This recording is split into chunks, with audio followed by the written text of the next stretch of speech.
بسم اللہ الرحمن الرحیم۔ میرے پیارے بہن بھائیوں، امید کرتی ہوں کہ آپ سب خیریت سے ہوں گے۔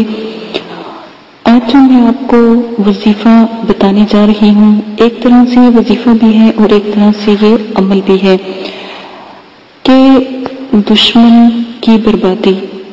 دیکھیں، دشمن بہت طرح سے ہوتے ہیں۔ مسلمان کا دشمن ہو جاتا ہے، لیکن اس کے لیے آپ یہ عمل نہیں استعمال کریں گے۔ ہاں، غیر مذہبی جو آپ کو تنگ کرتے ہیں، جو اسلام کے کاموں میں تنگ کرتے ہیں، یا پھر کسی اور وجہ سے آپ کو تنگ کرتے ہیں، یا کوئی جنگ، لڑائی یا خون خرابہ کرنا چاہتے ہیں تو نعوذ باللہ، تو پھر یہ عمل کریں، ورنہ بلا وجہ کسی کو پریشان کرنے کے لیے یہ عمل آپ کبھی نہ کریں، کیونکہ پھر آپ نقصان اٹھائیں گے۔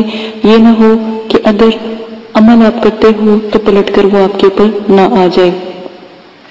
اگر کوئی بھائی یا بہن چاہتا ہے کہ دشمن برباد ہو جائے، جس نے آپ کو بہت تنگ کیا ہوا ہے، تو جو نقش جو ہے سکرین پر چل رہا ہے، تانبے کی تختی پر کندوا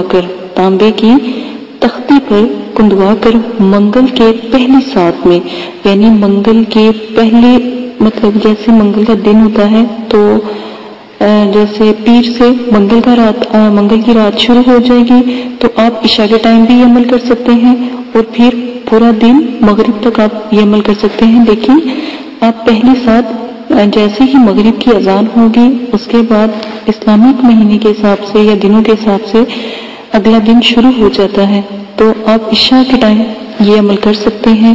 تو کسی اندھیرے، یعنی بہت پرانا کنواں ہو یا کنواں پرانا بھی نہ ہو، اندھیرا ہو کنویں میں، اس میں ڈال دیں، تو پھر وہ دشمن کبھی آپ کو تنگ نہیں کرے گا، اور آپ یقین مانیں کہ خود ہی وہ برباد ہو جائے گا۔ دشمن کا نام نیچے لکھنا ہے، جہاں پر ہم نے بتایا ہے دشمن کا نام لکھیں، وہاں پر آپ نے صرف دشمن کا نام لکھنا ہے، اور پھر لکھ دینا ہے ماں، اور پھر اس میں والدہ یعنی ماں کا نام۔ بہت نیا عمل ہے، کر کے دیکھیے گا، لیکن جائز کام کے لیے کیجیے گا۔ اجازت دیں، اپنا خیال رکھیے گا۔